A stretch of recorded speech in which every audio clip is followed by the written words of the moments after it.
The whole mayor thing was something that actually a guy from New York started calling me. Man, so we probably got about 15 kids that's in the ESPN top 100, 150. That's hard. You know what I'm saying? So we got, if I don't wake up and create something, I'm not going to eat. DTLR Radio, your fashion, your lifestyle, your music, and plugged in with Fadam Got the Juice live from the unruly Spray Ground Studio on this beautiful, beautiful day in the fall. Are we still? Yeah, we still in the fall, man. A couple more days till we get to winter. But right now, I'm sitting here with a man that really needs no introduction. One of our DMV DC legends, Mr. DretheMayor, is in the building, man. What's up? What's up, my brother? Appreciate How's you, life? family. Everything is good, man. We just got through Thanksgiving. Couldn't be more blessed. How was your holiday, man? It was good. It was good? Yep. Kept it light, but chill with the family. You know, Okay. all is blessed. Now, for those of you that don't know, Dre does a lot, right? So originally, when they called me about this interview, when they hit me, I was like, Dre coming? Now I'm thinking we coming to talk about some music because Dre is heavily involved in the music scene. Like we might talk about that later, we might not. But that's not why he's here today. He's here today to talk sports. Now, I didn't even know Dre was this involved in sports, specifically high school basketball. They have a dope tournament coming up this weekend. Capital City National Showcase with some of the top teams in the nation. Dre, give us more about this tournament, man. So Capital City National Showcase, this is our first one. It's going to be an annual thing. It's Uptown DC, Coolidge High School.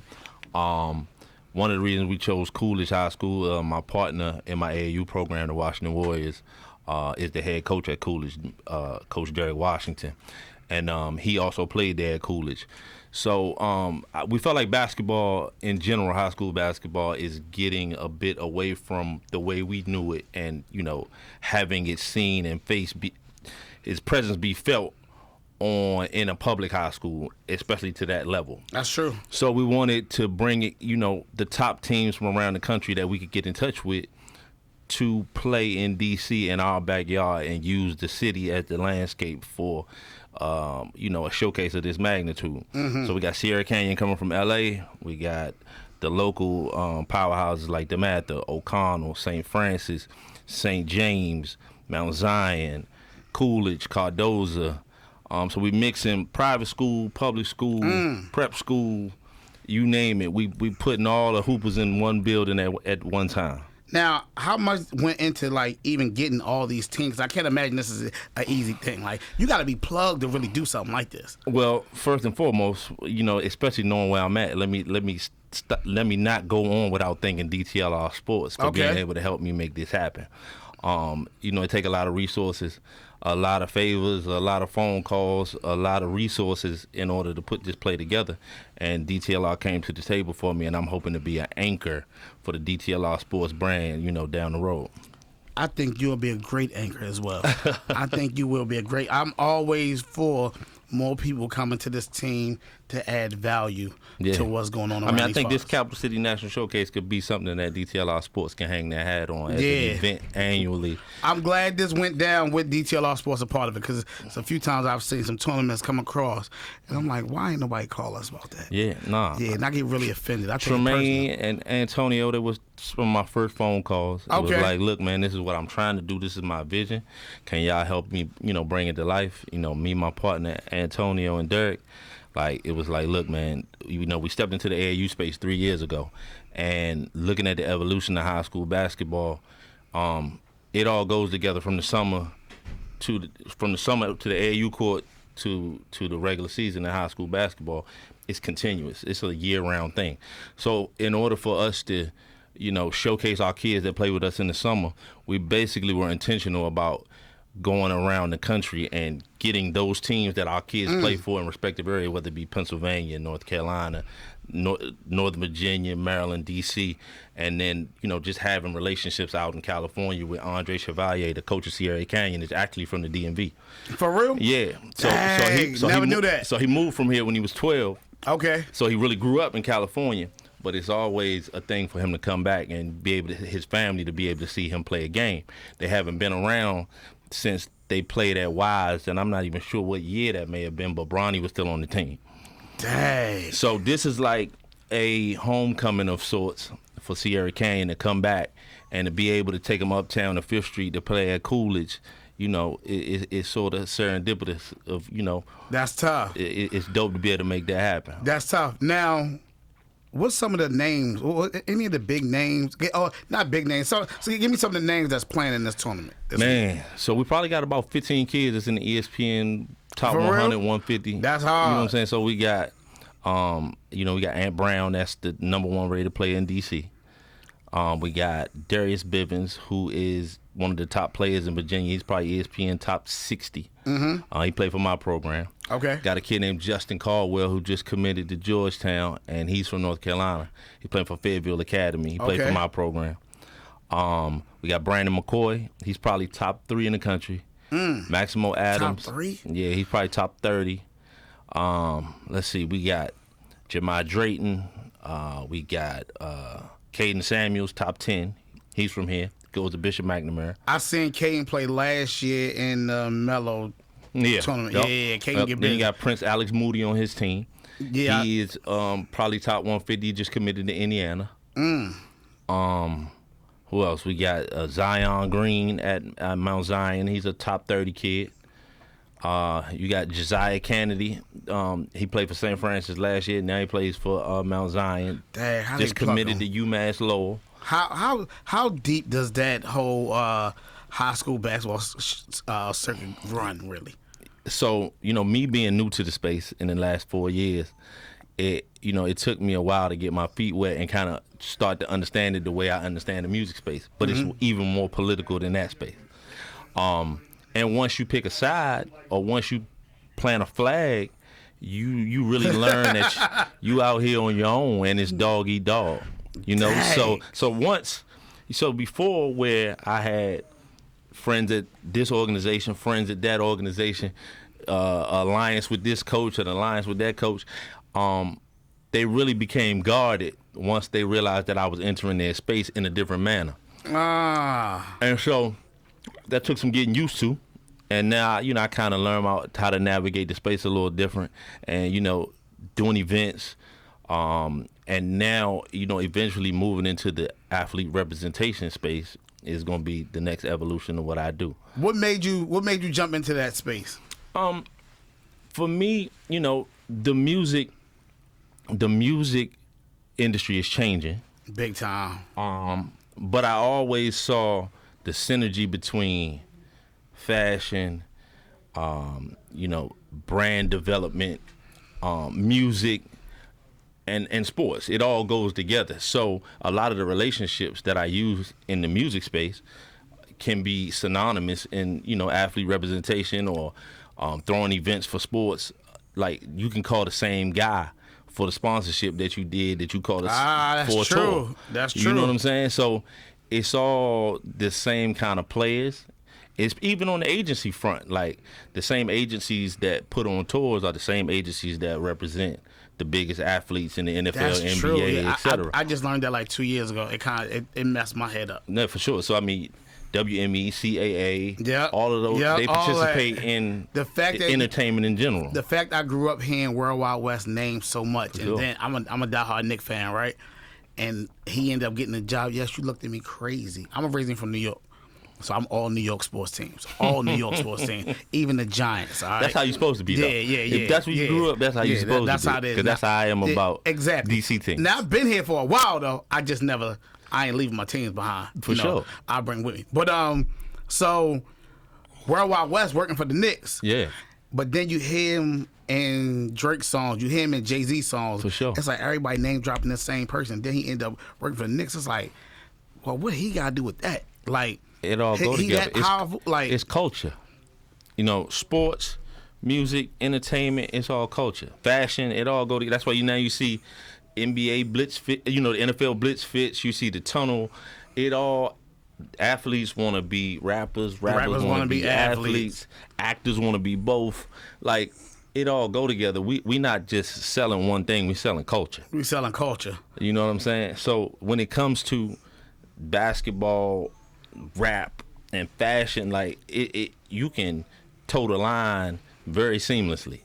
So for me, it was just, you know, when I really started to learn the space, because I mean, I played ball growing up. You know, I played ball in high school. Where you played at? I was at Crossland High School in You PG was at Crossland? County. Yeah. Okay, PG County. Yeah, was you good though? You just was on the was bench? good. You know what I'm saying? I didn't take it serious enough to be a Division I basketball player. Okay, I wouldn't think so. You know what I'm saying? But I think I was more focused on like getting some money too fast. That's right. NIL wasn't around. It wasn't so around. I was like, back in them days. I'm 5'8"ish, 5'9". I was like, do I really think I'm gonna go pro here, or should I try to get some money in my pocket? Yeah, that's how I felt. Like as soon as I think I got to like when I got down to this DMV region, I got to Baltimore first, and as soon as I got there, and I realized like, oh, they got height down here. Like, oh, this air a little different down here. This a real hoop, you know what I mean? Like city hoop area. For me, it was just like, oh man, maybe I'm not gonna make it to the NBA. All right, well, let me grab this cereal and play these games. and I wish gaming was out back then, because I probably could have maneuvered it in that space. It's a whole lot of avenues that if it had been out, a few years ago when it was our time, it'd be different. Now, DretheMayor, real quick, man. Yeah. You're a bit of a mystery to a lot of people in the DMV. Right. Give a quick 90-second rundown of your story, or where does DretheMayor originate from? Like, we know you, Mr. DMV, we know you the mayor. Right. We know we only see you when we gotta see you. Right. And you usually with them. You know what I mean? Like, we done seen the extravagant birthday parties. We done seen the overseas. Like, where does this all come from, Dre? Just hustling, bro. And the whole mayor thing was something that actually a guy from New York started calling me first, because every time we would walk into a spot, I knew everybody was hugging people, shaking hands, and he said, "Man, you kind of like a politician, bro. You like the mayor here." And it's a million Dre's.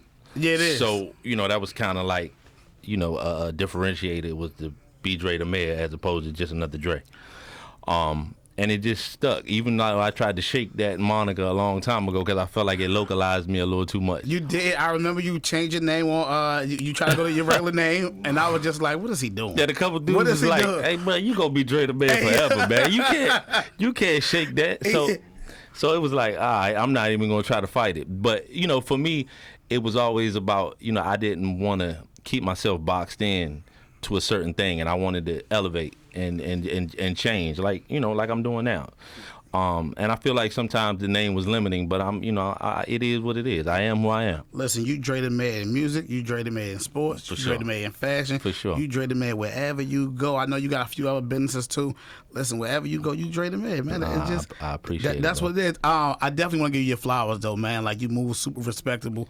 Like, for the position that you in, you don't beat your chest, you don't belittle nobody, you don't make nobody feel. So I definitely want to give you your respect. Thank you for that, man. Like, the way you move is admirable, especially for somebody like me, like working my way up, and it just let me commend you. Like, even when a lot of people don't even know, like, I was here at DTLR at one point.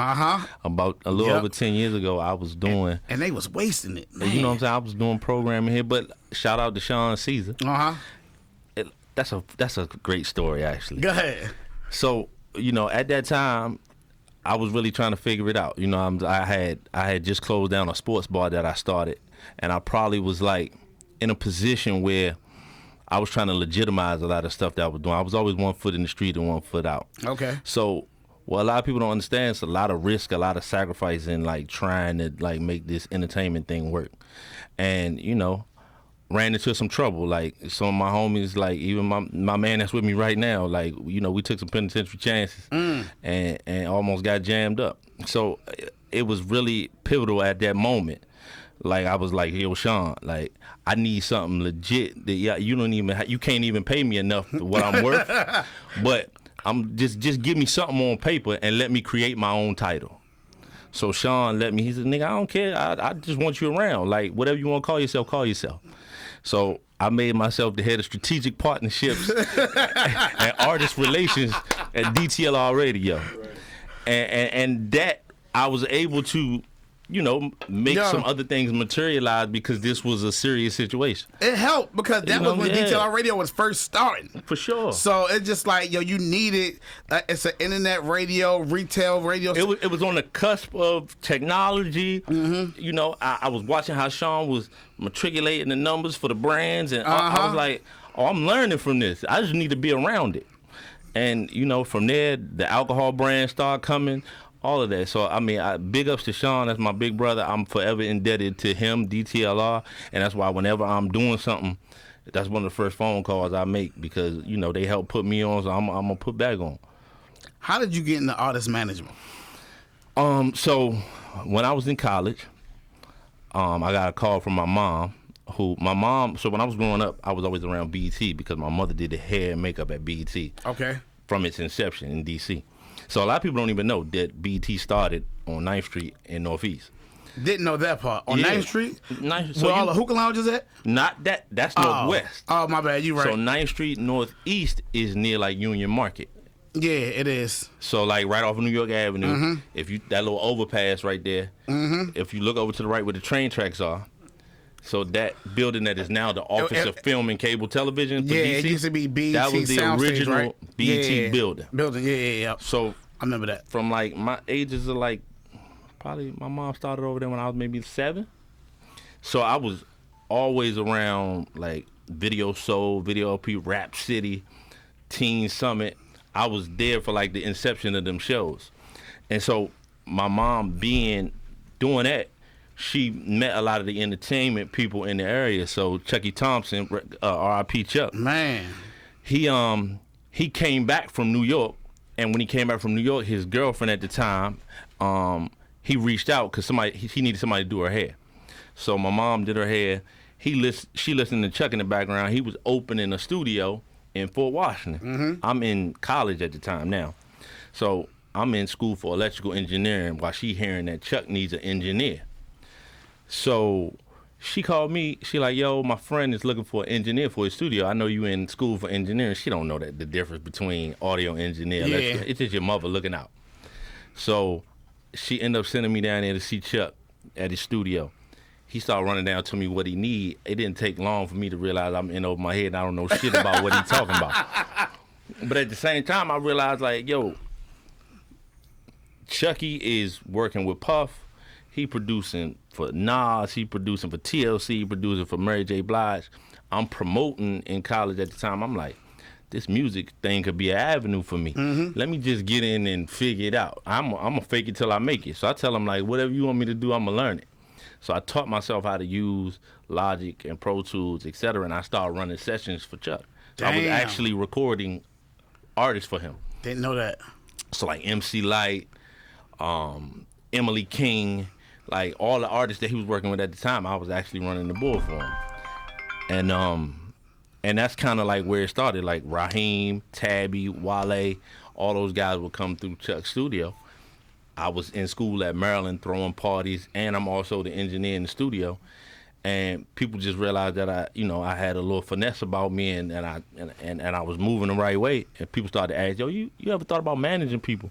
So I started managing my first act when I was probably like 21. Dang, who was that first act? Kid named AP. AP. From Northeast, from Montana Avenue. Man, salute AP. Yeah.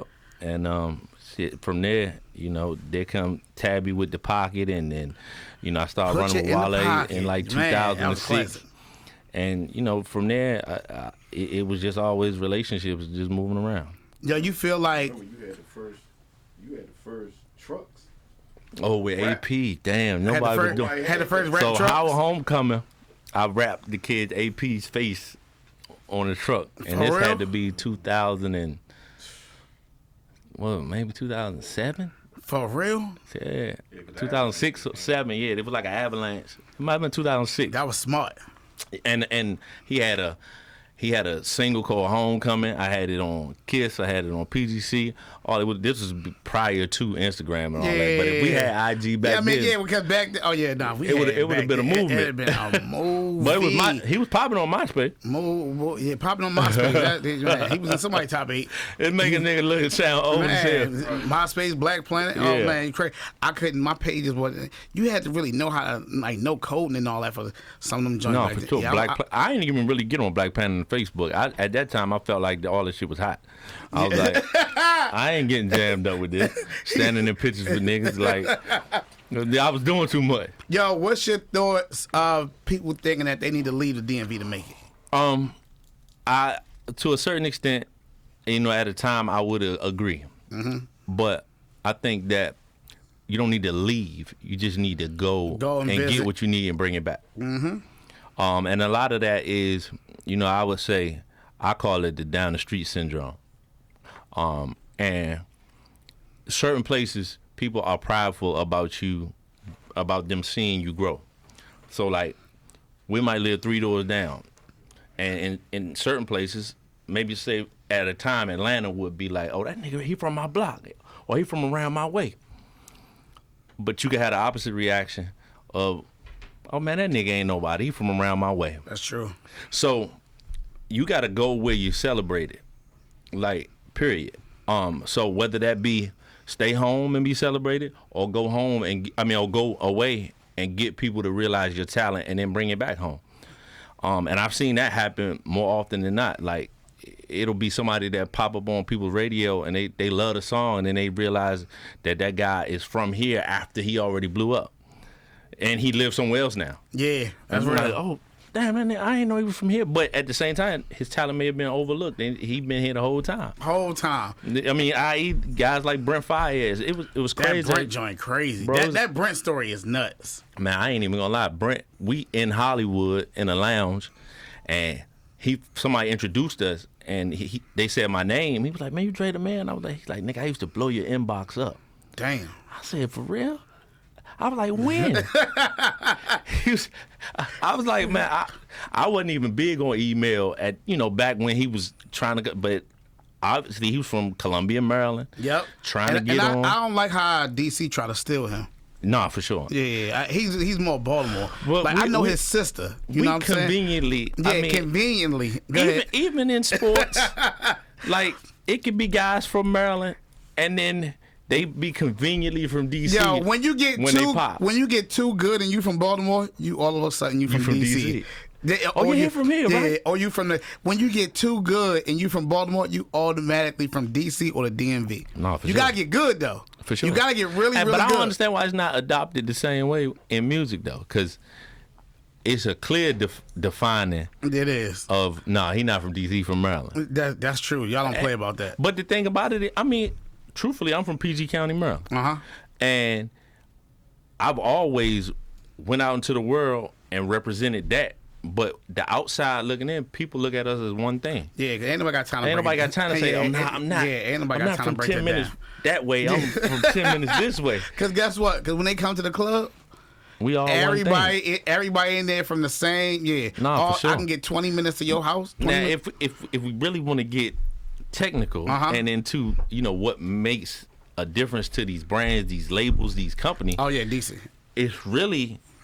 Our tertiary radio covers Virginia, Maryland, DC, all the way from Fredericksburg, Virginia to Frederick, Maryland, is the same thing to them. Because when they trying to break a product, an artist, etc., that's the footprint they looking at.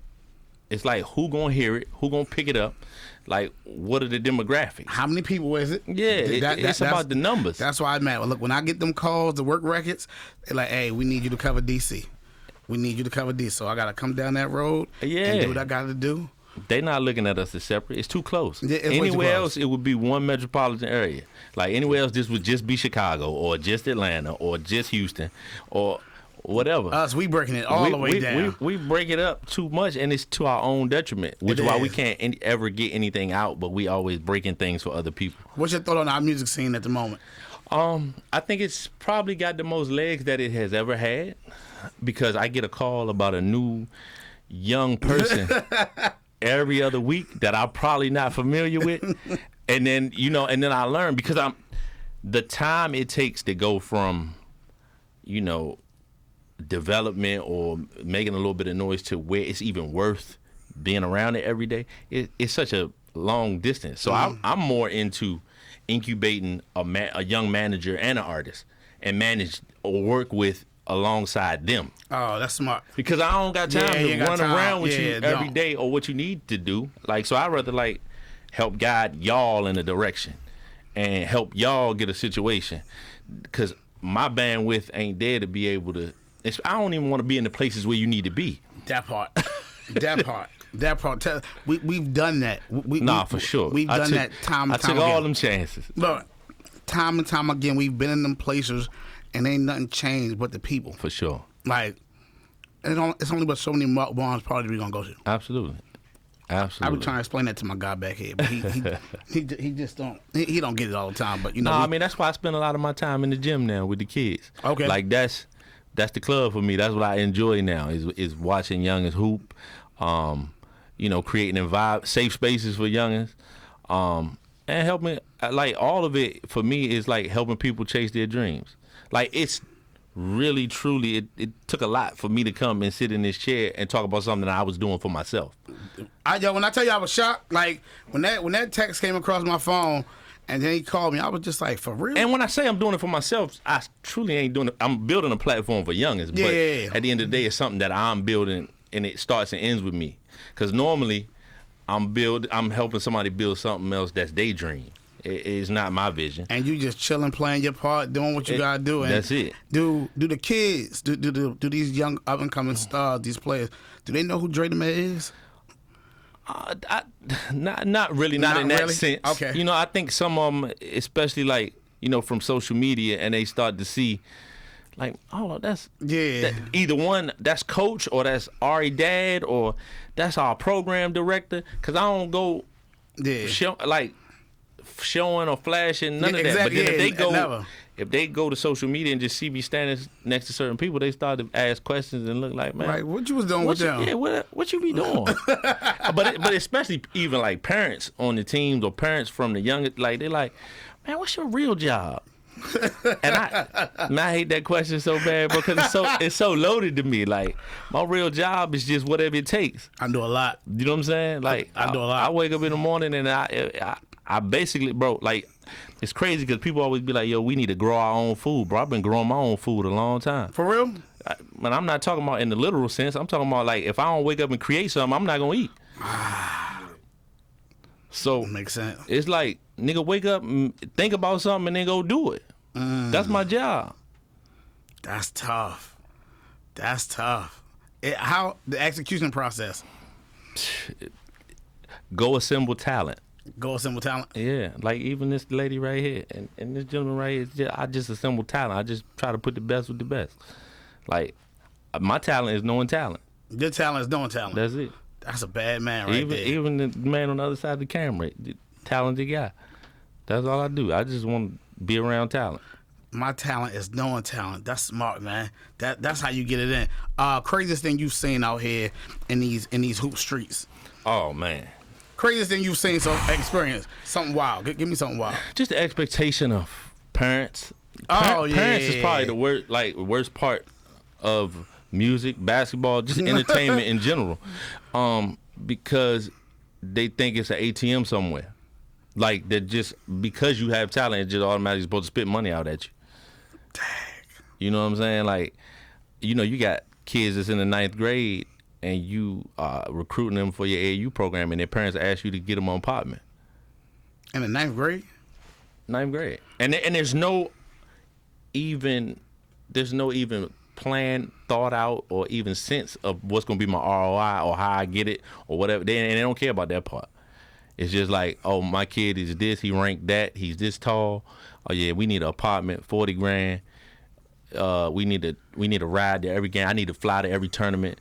Like, and you like, so what I'm supposed to get out of that? Is NIL supposed to pay for all this now? Like they don't even know.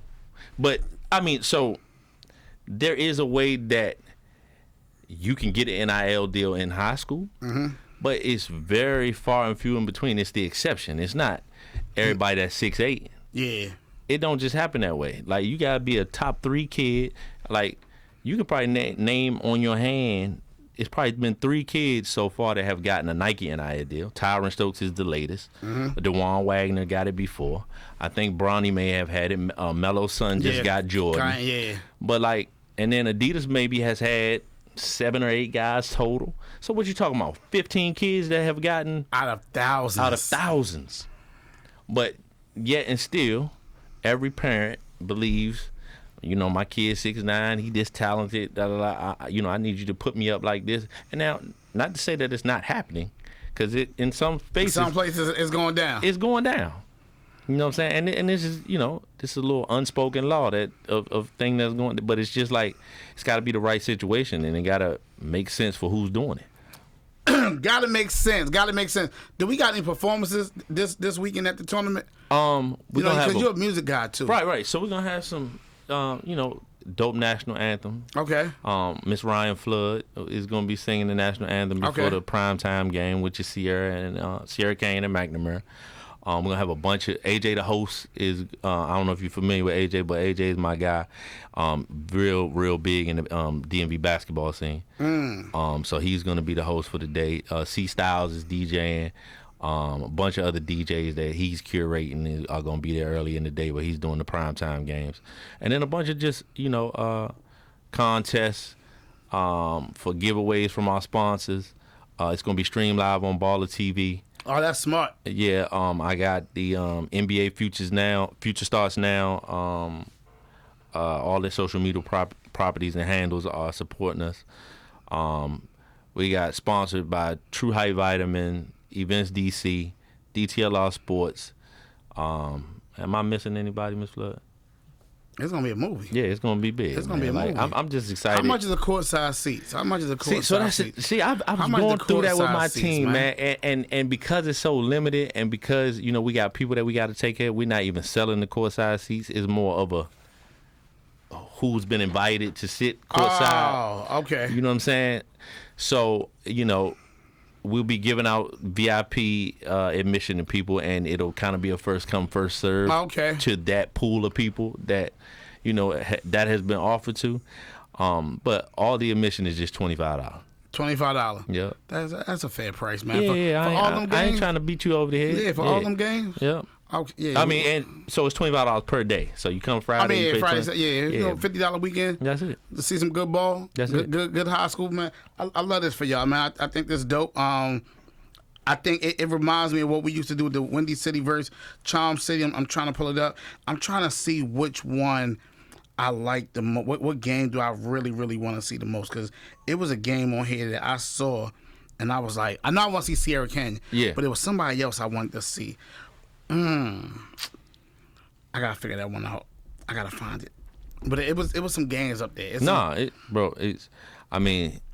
kid Darius Bivens, Ant Brown, like those two in particular, they put on shows when they play. Like those For real? Two of the best point guards that I've seen in this area. What time they playing? What time are they game? So I think Darius plays at 3:30, and Ant plays at Saturday. Yeah, this is on Saturday. All right, Saturday might be the move. Yep, and then but it's like O'Connell, which is Darius' team, then Carroll right after them, and then Sierra Canyon right after that. We kind of like, so that second half of the day is going to be, all of the games are going to be good games, but that right there is showtime. All right, bet. So that's the time I need to make my way down there. Listen, ladies and gentlemen, if you're in the DMV this weekend, make sure, what's the address again, the Coolidge? What is Coolidge address? It's up on 5th Street.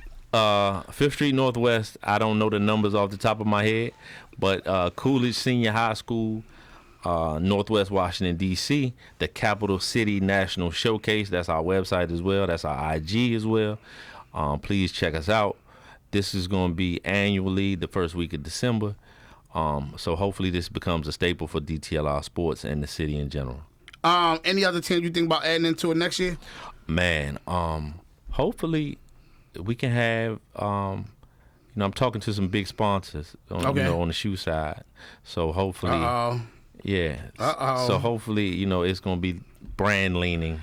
I hear it's big money in this high school sports. No, listen, youth sports in general, bro. I heard, and you can typically get back in your bed by 11 p.m. You know what I'm saying? Love that for us, baby. You know what I mean? So like, for us. As we getting on the other side of, adulthood, it's like, man, I ain't really trying to be bottle popping and standing on the couch as much. No, you know what I'm saying? No. So I'd rather be at the gym and get to the crib. Please get me out of here by 9, 10 o'clock. Anything after 10, 11, it's a struggle. They know one thing about me. I will sneak out of somewhere fast. Man, listen, that Irish goodbye is the best. Irish goodbye. That's my signature move. Last night they wanted me to come down. Isaiah Haran had a show on 9th Street. We had Gunna at PG Plaza. We was there too. I saw that. Yeah, we was there like 7:30, and then they wanted me to come to DC. But I had to come back up here. I was like, it ain't happening. Like, as much as I want to, it just, You get a good one event out of me a For day, sure. maybe two. For sure. You know I what I mean? I Now when I get go out of town, my energy different. So yeah, I can. Oh, absolutely. You're seeing new things. It's new energy. That's what it is. Yeah. All right. What's your favorite place? What's your favorite city? Move around, eat at. I mean, and all that. so, 'Cause you move around a lot. Larry, yeah, I love Paris. But I've noticed. Yeah, I'm in Paris a lot. Yeah, you guys are. But yo, How do you do that I gotta flight add like that, something though? new to the list though. I was in Mexico City over the weekend, and Mexico City is fly. Mexico City is fly. It's really fly, and you know you might get a false sense of what Mexico is like. Yeah, because in my mind I'm like, that's not what I heard. Yeah, or that's not what it looked like. listen. Yeah, That's the part of Mexico that they not telling us Oh, about all right, by cool. design. All right. But super fly. Mexico City. Yeah, Paris, Mexico City. I'm a fan of Greece. I like Mykonos a lot. I gotta get my bag up. Yeah, because I need to go to Mykonos. Mykonos is fly. Mykonos and Anguilla are both on my checklist. Yeah, listen, both on bro, my checklist. Traveling to change your perspective on everything, and it just make you want to get back home and hustle harder because you just want to be able to do that at your leisure. As much as you would like to. Last thing before I let you go, what's on your playlist as of right now? What you listening to? So I spend a lot of time listening to the stuff I'm working on. So I always feel like I'm in the future as far as music goes. Because by the time it's out, you already been listening to it. So I'm listening to a lot of Pusha solo stuff. That's okay, coming. Pusha got a solo joint coming. Yeah, I'm listening to a lot of Babyface E. That's my artist out of that boy Flint, hard. Michigan. That boy, salute them. I didn't know who he was until last year we did the Saucony joint. Yeah. And he they kept saying, "Oh, Babyface E." I'm thinking they saying Babyface Ray. Yeah. So he come in the door. And they started speaking to him. I'm like, that's not him. I'm like, that Babyface Ray is. They was like, no, it's Babyface E. I'm like, oh, that's him. I look him up. I'm like, oh, shorty, go. No, and then you pop up, and I should have known Dre was in this mix somewhere. And then he bodied that. I heard that Georgiana Shark joint. I heard his joint first. Nah, he did his thing. And he smoked it. He did I'm like, his thing. shorty be working. I'm excited for him for 26. For real. Like, it's going to be a big year for Young. And So he a kid. He young. Babyface E, Pusha, who else you got? Corday. So I'm listening to a lot of Corday. Corday and Anderson .Paak are working on a joint project. God, that's going to be fire. I don't know if I was supposed to say that yet, but I got it, though. Clip that, please. Thank you. That's what we're working on. And, I'm just excited about 26, people being able to hear all that stuff. And 26 is going to be a great year. Listen, man, Clips had a great year. I know y'all out for a couple Grammys. Yep. You know what I mean? I know Grammy weekend should be amazing for y'all. Sure. Actually, somebody just hit me yesterday about to send me some Clips merch. So salute to my I'll man. make sure that. Yeah. Mama, June hit me. June said he going. Yeah, June said he got. Sure that if you don't get that. That's right. Yeah. Oh nah. Now I got Dre right here. Now I got Dre, and I got your number now. Yeah, so it's a wrap. There you go. Listen, Dre, I appreciate you for pulling up. No, this weekend we outside, me, man. Listen, we can't wait to be there. I'm gonna probably pull up Saturday. I'm just letting you know. Oh no. Yeah, I'm pulling up Saturday. Either day, we love to have you. The hospitality suite is welcome to you. Like, man, let's go. Hospitality suite. There we go. There we go. Because I know that's where the food going to be, the real food. Sure. Not the concession stand stuff. I love that for me. Yeah, you get access. That's right. That's what we talk about. Listen, ladies and gentlemen, you know what's going down. It's going down this weekend. Make sure you are there. Pull up. We outside, man. As always, stay fly, stay fast, stay safe. Fadam got the juice. DTLR Sports. DretheMayor's in the building. Let's go.